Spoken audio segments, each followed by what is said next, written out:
अहाँ सुन रहल छी माँ श्री सा रिकॉर्डिंग स्टूडियो के शानदार प्रस्तुति।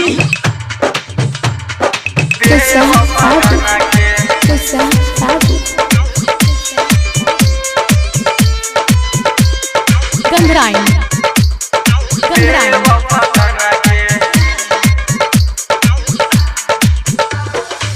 जही आगे है तो जाने तो हर के शादी वही दिन है तो गे हमर बर्बादी रानी गे। जही आगे है तो जाने तो हर के शादी वही दिन है तो गे हमर बर्बादी।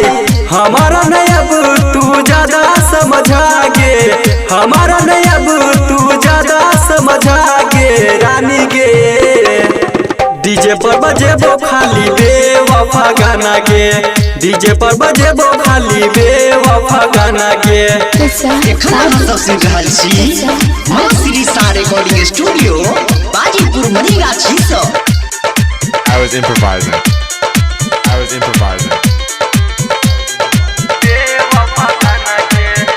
हाँ टूट गेल सपना जान भेल न पूरा गे, प्यारे गे हमर रह गेल अधूरा गे। हाँ टूट गेल सपना जान भेल न पूरा गे, प्यारे गे हमर रह गेल अधूरा गे।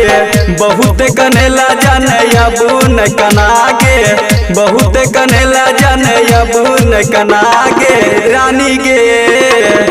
डीजे पर बजेबो खाली बेवफा गाना गे, डीजे पर बजेबो खाली सुनील के गाना गे। एखन अहाँ सुन रहल छी माँ श्री सा रिकॉर्डिंग स्टूडियो बाजीपुर मनीगाछी सँ। I was improvising.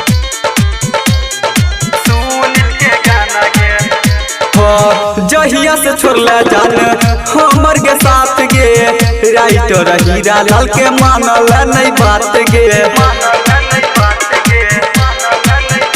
हाँ जहिया से छोड़ला जान हमर के साथ गे, राइटर हीरा लाल के मानल नहीं बात गे। सुनील सबरिया के जे भुला गे, सुनील सबरिया के जे भुला गे रानी गे। डीजे पर बजेबो खाली बेवफा गाना गे, डीजे पर बजेबो खाली